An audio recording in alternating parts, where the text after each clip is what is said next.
संसार में किसी का कुछ नहीं, खामखा अपना समझना मूर्खता है, क्योंकि अपना होता हुआ भी कुछ भी अपना नहीं होता। इसलिए हैरानी होती है, घमंड क्यों, किस लिए, किसका। कुछ रुपए दान करने वाला यदि यह कहे कि उसने ऐसा किया है, तो उससे बड़ा मूर्ख और कोई नहीं। और ऐसे भी हैं जो हर महीने लाखों का दान करते हैं, लेकिन उसका जिक्र तक नहीं करते, ना करने देते हैं। वास्तव में जरूरतमंद और पीड़ितों की सहायता ही दान है, पुण्य है। ऐसे व्यक्ति पर सरस्वती की सदा कृपा होती है। पर क्या किया जाए, देवताओं तक को अभिमान हो जाता है, और उनके अभिमान को दूर करने के लिए परमात्मा को ही कोई उपाय करना पड़ता है। गरुड़, सुदर्शन चक्र और सत्यभामा को भी अभिमान हो गया था, और भगवान श्री कृष्ण ने उनके अभिमान को दूर करने के लिए श्री हनुमान जी की सहायता ली थी।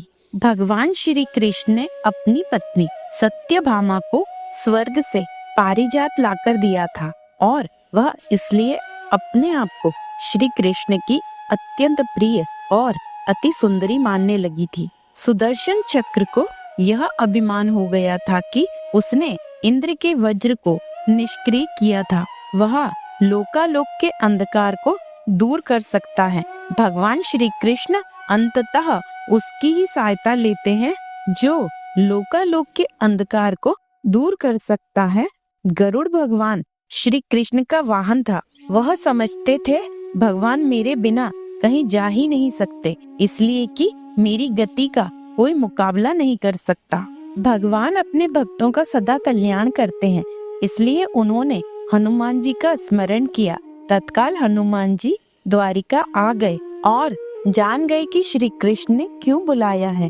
श्री कृष्ण और श्री राम दोनों ही एक ही हैं, वह यह भी जानते थे, इसलिए सीधे राज दरबार नहीं गए। कुछ कौतूहल करने के लिए उद्यान में चले गए।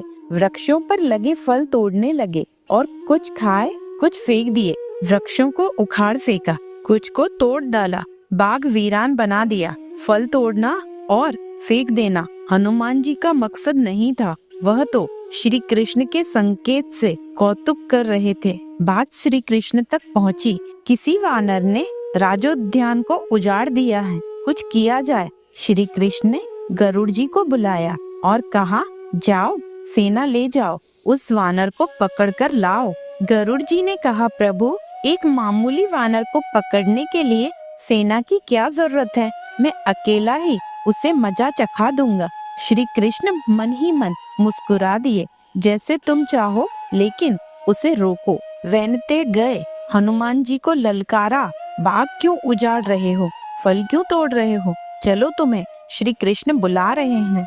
हनुमान जी ने कहा, मैं किसी कृष्ण को नहीं जानता, मैं तो श्री राम का सेवक हूँ, जाओ कह दो मैं नहीं आऊंगा। गरुड़ क्रोधित होकर बोले, तुम नहीं चलोगे तो मैं तुम्हें पकड़कर ले जाऊंगा। हनुमान जी ने कोई उत्तर नहीं दिया। गरुड़ की अनदेखी कर वह फल तोड़ते रहे। गरुड़ को समझाया भी, वानर का काम फल तोड़ना और फेंकना है, मैं अपने स्वभाव के अनुसार ही कर रहा हूँ, मेरे काम में दखल ना दो, क्यों झगड़ा मोल लेते हो, जाओ मुझे आराम से फल खाने दो। गरुड़ नहीं माने। तब हनुमान जी ने अपनी पूंछ बढ़ाई और गरुड़ जी को दबोच लिया।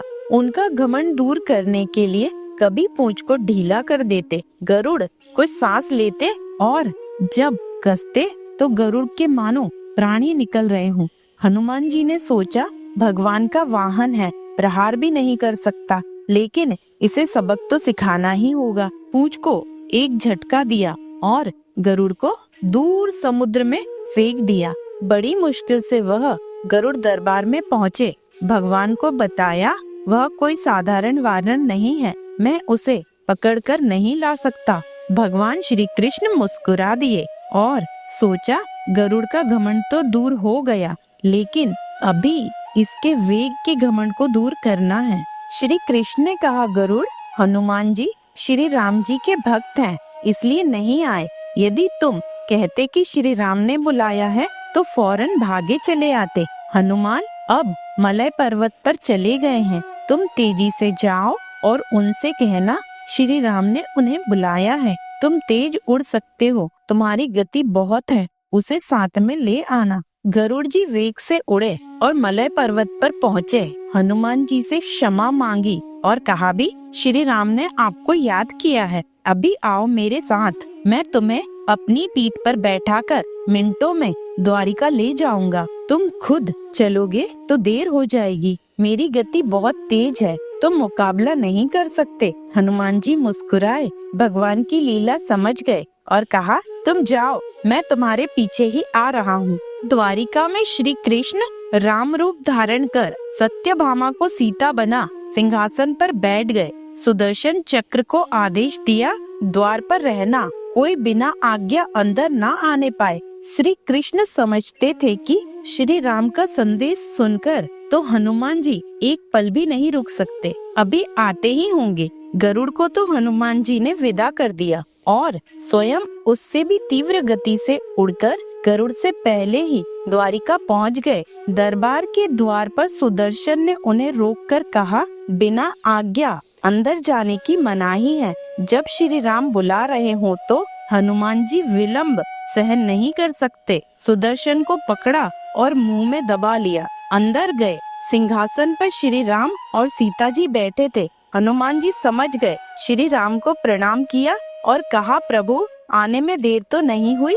साथ ही कहा, प्रभु माँ कहाँ है? आपके पास आज यह कौन सी दासी बैठी है? सत्यभामा ने सुना तो लज्जित हुई, क्योंकि वह समझती थी कि कृष्ण द्वारा पारिजात लाकर दिए जाने से वह सबसे सुंदर स्त्री बन गई है। सत्यभामा का घमंड चूर हो गया। उसी समय गरुड़ तेज गति से उड़ने के कारण हांफते हुए दरबार में पहुँचे। सांस फूल रही थी, थके हुए से लग रहे थे और हनुमान जी को दरबार में देखकर तो वह चकित हो गए। मेरी गति से भी तेज गति से हनुमान जी दरबार में पहुंच गए। गरुड़ जी लज्जा से पानी पानी हो गए। गरुड़ के बल का और तेज गति से उड़ने का घमंड चूर हो गया। श्री राम ने पूछा, हनुमान तुम अंदर कैसे आ गए? किसी ने रोका नहीं? रोका था प्रभु, सुदर्शन ने। मैंने सोचा आपके दर्शनों में विलम्ब होगा, इसलिए उनसे उलझा नहीं, उसे मैंने